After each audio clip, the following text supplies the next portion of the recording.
आज 7 अगस्त 2026 है। दिन है फ्राइडे का, शुक्रवार का दिन है और मेरा नाम है प्रदीप शुक्ला।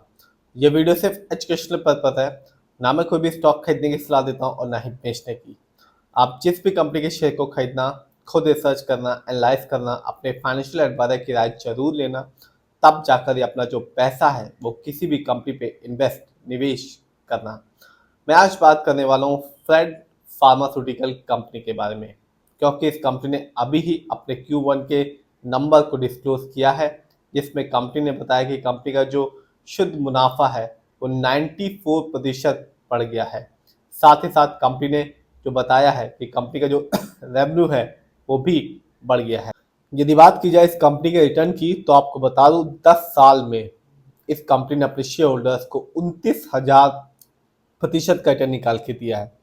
बहुत ही शानदार ये कंपनी अपने शेयर होल्डर्स को रिटर्न दे रही है और इस साल इस कंपनी ने अपने शेयर होल्डर्स को डिविडेंड भी दिया और बोनस शेयर भी दिया है। सबसे पहले देखते हैं इस कंपनी के शेयर प्राइस को और रिटर्न को। तो आज इस कंपनी का शेयर प्राइस है 1230 रुपीज का और आज इस कंपनी ने 0.67% का रिटर्न निकाल के दिया। आज से ठीक 10 साल पहले इस कंपनी का शेयर प्राइस 6 रुपए के आसपास का था, जो आज के दिन 1230 रुपए का बन गया है। लेकिन मैं हमेशा कहता हूँ, हर वीडियो में कहता हूँ, बार बार कहता हूँ कि आप लॉन्ग टर्म रिटर्न देखना, तब जाकर ये अपना जो पैसा है वो किसी भी कंपनी पे इन्वेस्ट करना।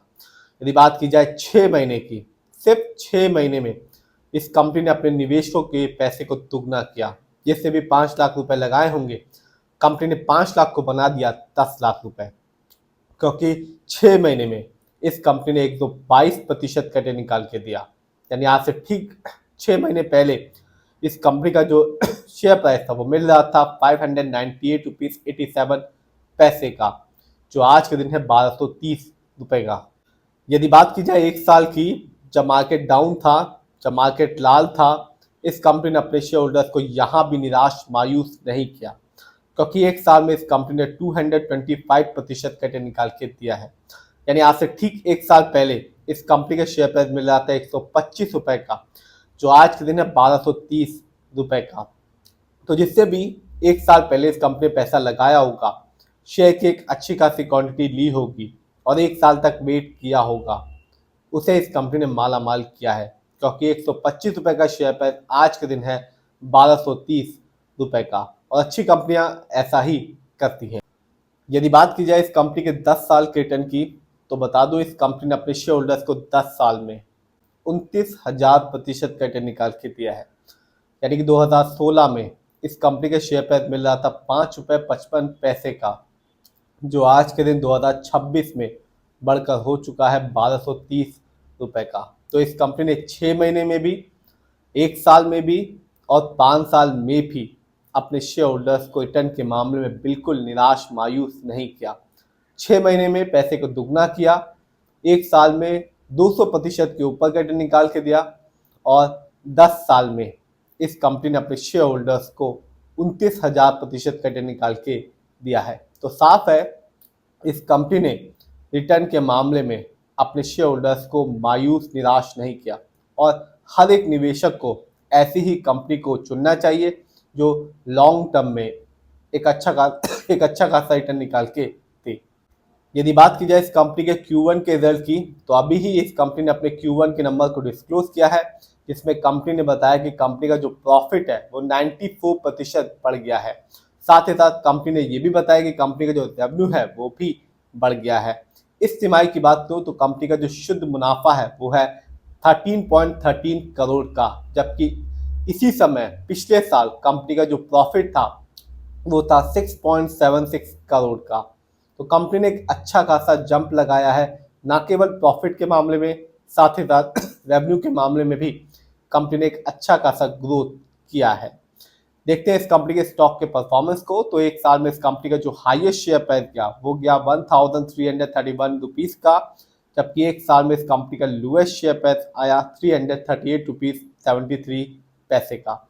यदि इस साल के इस कंपनी के इवेंट्स को देखूं, तो जुलाई महीने में इस कंपनी ने अपने शेयर होल्डर्स को बोनस शेयर दिया था 1:2 के रेशियो में। यानी कि जिसके बाद भी इस कंपनी का एक शेयर रहा होगा, कंपनी ने एक के बदले 2 शेयर दिए। साथ ही साथ इस कंपनी ने अपने शेयर होल्डर्स को डिविडेंड भी दिया, हर एक शेयर के बदले में 70 पैसे का। तो कंपनी ना केवल एक बहुत ही अच्छा रिटर्न निकाल के दे रही है लॉन्ग टर्म में, साथ ही साथ बोनस शेयर भी दिया इस साल और डिविडेंड भी दिया है। और कंपनी ने अभी ही अपने Q1 के नंबर को डिस्क्लोज किया है जो बहुत ही शानदार आए हैं, और कंपनी का जो फाइनेंशियल है वो काफ़ी ज़्यादा मजबूत भी दिखाई दे रहा है। देखते हैं इस कंपनी के फंडामेंटल्स को। तो कंपनी का मार्केट कैप है 2021 करोड़ का। ये स्मॉल कैप की कंपनी है क्योंकि जो कैपिटल है वो बहुत कम लगी हुई है, 5,000 करोड़ से नीचे की है। और ऐसी कंपनियों में जोखिम बहुत ज़्यादा होता है, लेकिन ऐसी कंपनी ही अपने शेयर होल्डर्स को मालामाल करती है। पीबी रेशियो 7.51 है। शेयर मार्केट में एक अच्छा पीबी रेशियो कहलाता है 1 से लेकर 3 के बीच में। यदि कंपनी का पीबी रेशियो 3 से ज़्यादा होता है तो बताता है कंपनी का शेयर महंगा है और निवेशकों को फ्यूचर में कंपनी से बहुत ज़्यादा उम्मीदें लगी हुई हैं। इस कंपनी का इंडस्ट्री पी है 37.18, अच्छा खासा है क्योंकि शेयर मार्केट में एक अच्छा इंडस्ट्री पी कहलाता है 20 से लेकर 25 के बीच में। ये बताता है जो कंपनी का शेयर है वो मार्केट में कैसा परफॉर्म कर रहा है। क्या वो बहुत ज़्यादा कंपनी का जो शेयर महंगा तो नहीं हो गया, क्या कंपनी का शेयर बहुत ज़्यादा सस्ता तो नहीं हो गया शेयर मार्केट में। डेब्ट टू इक्विटी 0.80 है। आप भी देख सकते हैं इस कंपनी पर लोन कच ना के बराबर है। ROE यानी कि रिटर्न ऑन इक्विटी, यानी कि आपने कंपनी को पैसा दिया, कंपनी ने प्रोजेक्ट्स पे लगाया और प्रोजेक्ट से कंपनी ने कितना कमाया, इसी को कहते हैं ROE। इस कंपनी का ROE है 11.73% का, अच्छा खासा है लेकिन बहुत ज़्यादा नहीं है क्योंकि शेयर मार्केट में एक अच्छा ROE कहलाता है 15% से लेकर 20% के बीच में। और मैं हर बार कहता हूं कि आप जब भी किसी भी कंपनी के फंडामेंटल्स को चेक करें तो ROE जरूर देखें, क्योंकि बताता है कंपनी कैसे आपके पैसे को इस्तेमाल कर रही है। यदि कंपनी का ROE हाई होता है तो बताएगा कंपनी आपके पैसे को सही से यूटिलाइज कर रही है, जिससे आने वाले समय में कंपनी आपको एक अच्छा रिटर्न दे पाएगी।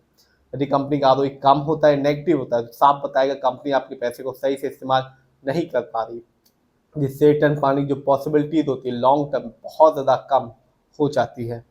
EPS अर्निंग पर शेयर है 26.50 का, कम है क्योंकि शेयर मार्केट में अच्छा EPS कहलाता है 80 से ज़्यादा का। ये बताता है कंपनी लास्ट 12 महीने में कितना कमाया। डिविडेंड यील्ड 0.02% है। वैसे शेयर मार्केट में एक अच्छा डिविडेंड यील्ड कहलाता है 2% से लेकर 6% के बीच में, और हाई डिविडेंड यील्ड हमेशा अच्छा माना जाता है क्योंकि ये बताता है कंपनी रेगुलर बेसिस पे अपने शेयर होल्डर्स को एक अच्छा खासा डिविडेंड दे रही है। यदि बात करें इस कंपनी के बुक वैल्यू की तो कंपनी का बुक वैल्यू है 162.78 और कंपनी का फेस वैल्यू है 10। देखते हैं इस कंपनी के फाइनेंशियल कंडीशन को, और अभी ही कंपनी ने अपने Q1 के नंबर को डिस्क्लोज किया है, जिसमें कंपनी ने बताया कि कंपनी का जो रेवेन्यू रहा जून क्वार्टर में वो था 228 करोड़ का, जबकि 2025 में इस कंपनी का ईयरली रेवेन्यू था 639 करोड़ का। प्रॉफिट जून क्वार्टर में रहा 13 करोड़ का, जबकि 2025 में इस कंपनी का ईयरली प्रॉफिट था 33 करोड़ का। देखते हैं किसका कितना पैसा इस कंपनी पे लगा हुआ है, यानी कि शेयर होल्डिंग पैटर्न। तो साफ है रिटेलर की होल्डिंग सबसे ज़्यादा है, यानी कि हम लोग का पैसा इस कंपनी में सबसे ज़्यादा लगा हुआ है। 51.43% की जो होल्डिंग है वो सिर्फ और सिर्फ रिटेलर की है। इसके बाद नंबर आता है प्रमोटर का, यानी कि इस कंपनी के ओनर्स का, जिनका पैसा इस कंपनी में लगा हुआ है 44.57% का। DII की होल्डिंग है 2.94% की, और FII की यानी कि फॉरेन इंश्योरेंस की पैसे लगा हुआ है इस कंपनी में 1.06% का। तो कंपनी रिटर्न के मामले में ना 6 महीने में निराश किया, ना 1 साल में निराश किया, और ना ही 5 साल में, और ना ही 10 साल में। 10 साल में तो इस कंपनी ने 29,000% का रिटर्न निकाल के दिया, और अभी कंपनी ने अपने Q1 के नंबर को डिस्क्लोज किया है। इस पर कंपनी का प्रॉफिट और रेवेन्यू बढ़ गया है। साथ ही साथ ये कंपनी इसी साल बोनस शेयर भी दिया और डिविडेंड भी दिया है। फिर भी आप जिसमें पैसा लगाएं खुद रिसर्च करें, एनालाइज करें, अपने फाइनेंशियल एडवाइजर की राय जरूर लें, तब जाकर ये अपना जो पैसा है वो किसी भी कंपनी पे इन्वेस्ट करें।